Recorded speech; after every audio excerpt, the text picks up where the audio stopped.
we should be live. Okay. All right. This is so strange, trying to go live in two different. Anyway, so let's just see how this goes. I'm back on. Okay. So, hi everybody. Hope everyone's well. I have officially relocated back to New Mexico, and so yeah, everything went great. We had a really great travel out here. The cat's acclimating, and yeah, just happy to be here and coming to you today to talk about allergies. And this actually came up because of what I was doing while on the road, which was just kind of doing a little bit of research. Last week I wrote in Revolutionary Aromatherapy. I was talking about a particular constituent by the name of sclereol, and I think I even subsequently did another short video on Instagram about it, but it had everything to do, while I was researching it, I just started kind of like Googling clary sage, because sclereol is the primary constituent in clary sage. You really don't find it anywhere else in any other, what is the word I'm looking for, in any other essential oil. However, when I pulled that up, I actually ran across a number of pediatric, which was really very exciting, pediatrician websites that were talking about essential oils and kids. And although clary sage was not listed as one to be using for allergies, which is what I want to talk about today, it was actually listed as a solution. I think it was for behavioral issues. And so what I'm doing today is the beginning of a series I want to do of oils and children. But that said, I also, kids of all ages, truthfully, because what I share today is going to apply to all ages. So anyway, but I want to start off with allergies. And like I said, clary sage has nothing to do with allergies, other than the fact that it led me down this rabbit hole of, which is, again, very exciting information to see that pediatricians are actually talking about the use of oils with our kids. And so today, allergies, being that we're coming into the allergy season, right? I thought, well, it'd be kind of interesting to tap into this.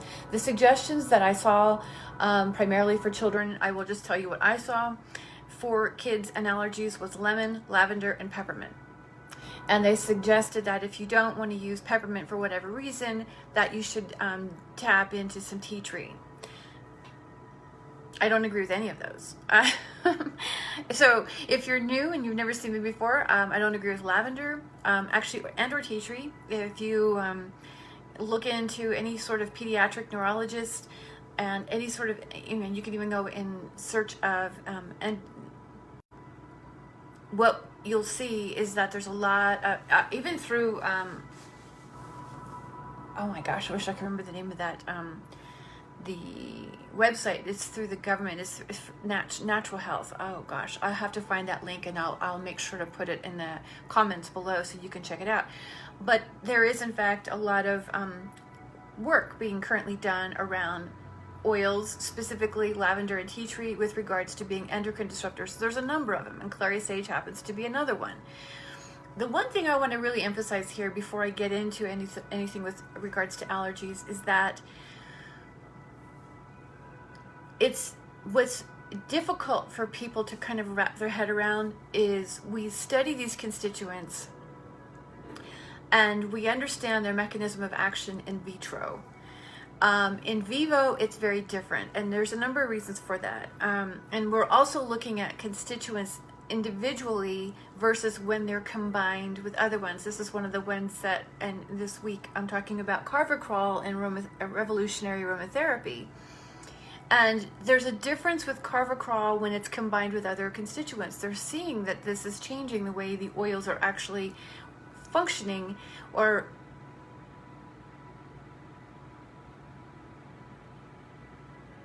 pardon me.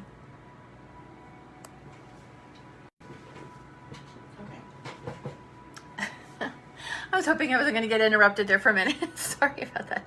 Anyway, so the point that I'm getting at is that, and the reason I'm saying this is because we talk about lavender and tea tree as partly being endocrine disruptors. What's confusing for a lot of scientists, and they're still working around this a lot, is how the chemistry of tea tree and lavender, for instance, are very different, and yet they still act like endocrine disruptors in the human body, and on, actually in vivo, if you will. Why that is, it's the synergy. I cannot emphasize that enough. It is the synergy that leads to what we would consider to be an endocrine, the way the oils, the constituents rather, work together. Okay, so you know that I talk a lot about an awful lot about what is the word I'm looking for? Gosh, how can I just do this? So I talk an awful lot about drug interactions. Pardon me, I'm sorry for that brain fart for there just a minute. But I talk a lot about drug interactions and chemical interactions. That is actually synergy. So when you have an oil, what you have is a chemical reaction that's occurring between the constituents. And this is the reason why, say, lavender and tea tree would not be. On that note, again, I don't recommend them in the way of allergies. So I'm going to jump into ones that I do recommend that are safe to use with children, as well as to be used for with adults. I'm even going to give you some suggestions for hydrosols as well as an essential water. An essential water, maybe before I tell you what those are, the difference between a hydrosol and an essential water is this. The hydrosol is the distillate that comes off of when they do a steam distillation. And so that actually is just a very minuscule amount of oil in the water itself, the hydrosol. Essential water contains both hydrophilic and lipophilic chemicals, so it actually it's a more concentrated version, and it's actually considered more like a tea. So when it comes to allergies that include a lot of mucus and congestion, you can use Helichrysum. I highly recommend Helichrysum because it does in fact influence the endocannabinoid system. It supports the immune system. It's also got mucolytic, good Lord, mucolytic qualities to it, which means it'll actually help break down the congestion. I've used it a lot with people who get a lot of sinusitis and so forth. So Helichrysum is really very good as an essential oil. Another one would be Eucalyptus Radiata. Now, that said, that particular eucalyptus does have a high constituent quality of 1,8-cyanol, also known as eucalyptol. That is good for children 10 and older. If you have a young child with any sort of sinus and congestion, you can even use this like with chest congestion. If you have a child that's under the age of 10 that has a lot of these kinds of issues, then you could actually use an oil called Rosalina.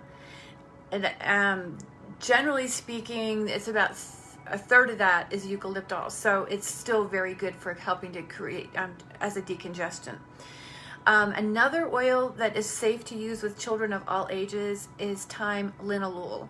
Now, Thyme Linalool does actually contain a bit of carvacrol, but it also contains the thymol, and the combination of those two constituents actually minimize irritation and make it more safer. This is something that a lot of scientists will refer to as quenching. It's kind of like, again, it's that synergistic value that kind of softens the edges, because carvacrol is very, very potent, and you want to be careful not to be using these on, in this case, this Thyme Linalool. And it's called Thyme Linalool just to be specific because it's primarily made up of linalool, but again, a third of that is also the 1,8-cyanol. So it's very calming to the system. So if there's a lot of spasming, the Rosalina for congestion. If you end up getting like allergic reactions, sort of rashes on the skin, you could use Copaiba. Please don't use Copaiba if you take an antidepressant or an anxiolytic, an anti-anxiety med. And this goes for children with who are living with autism and taking something along those lines. And unfortunately, I have actually worked with children under the age of 6 that have been taking these. So Copaiba does not work with any sort of psychotropic medication. So again, no matter how old you are, if you're taking psychotropic med, please do not take the Copaiba, but you can actually put it on the skin again, and it will actually help soothe any skin irritation when it comes to that kind of allergic reaction. Another one that you can use, but you want to make sure to use a carrier oil with it, and that's because of the benzoic acid in it, is benzoin itself. You could use what I mentioned, the Helichrysum, the thyme, and the Rosalina / eucalyptus. Benzoin not only calms the immune reaction, an allergy in fact is an overactive immune system, so benzoin is really a sweet choice. It works really well with anxious children. But again, you want to make sure to use a carrier because of the benzoic acid. It is an irritant to the skin. And you can combine that and use it on the chest, as well as if you have sinus congestion, you can just put it underneath the nose. I mean, it works really well. Just right inside the nose, underneath the nose, and you get it.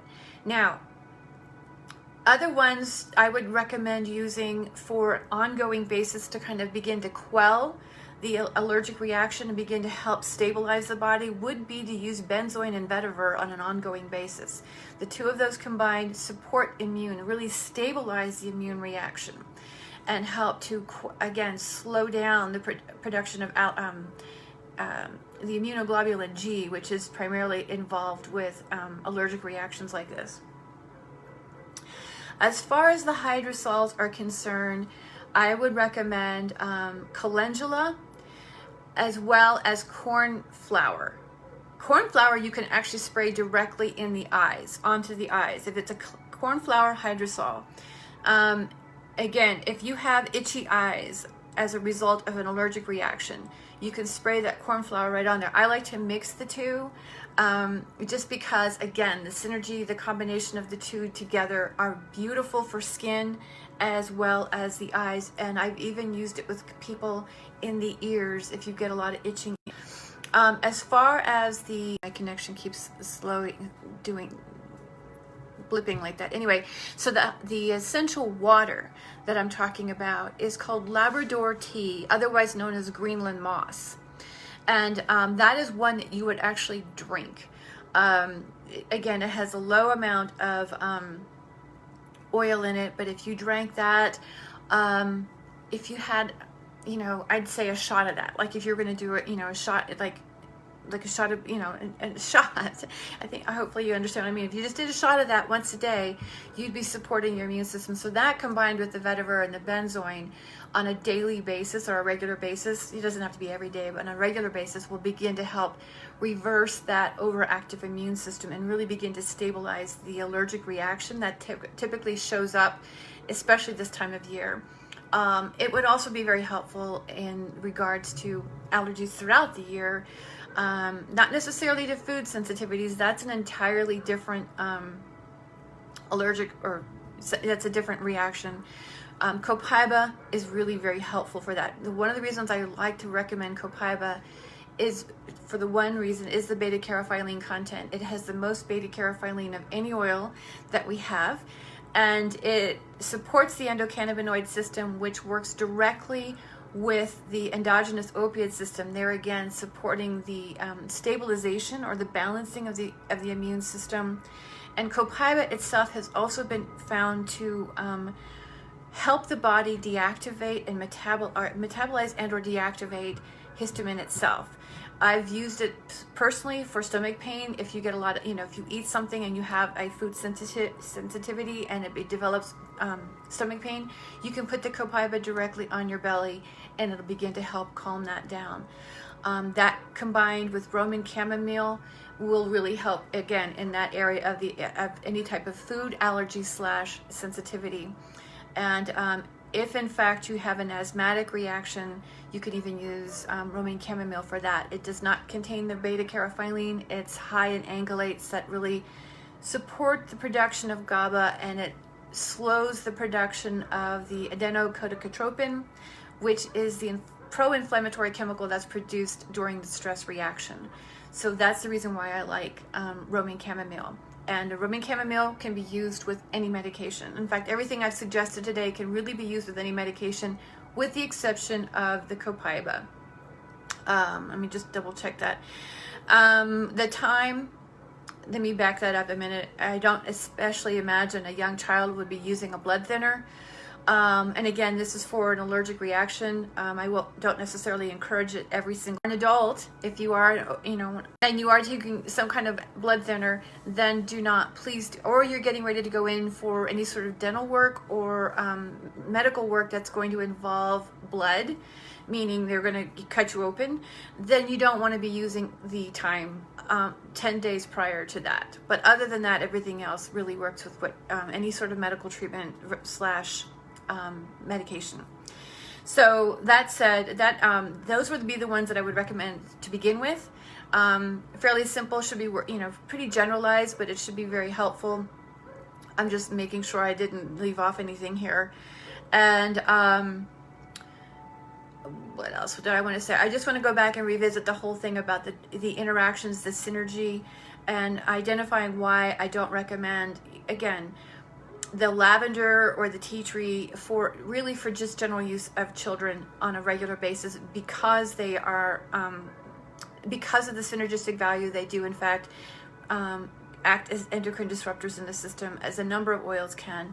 And I'll make sure to include that link for you so that you can kind of take a look at this department through the government that actually is exploring this. And so to kind of give you an idea of, they're aware of this, it's just not highly disclosed. And for the sake of our children, I think it's really important that we pay attention to what we're putting on their bodies, because there's enough disruption in this world. We don't need to be adding it if we can avoid it at all costs. So that's my making sense of sense for today. I appreciate you being here.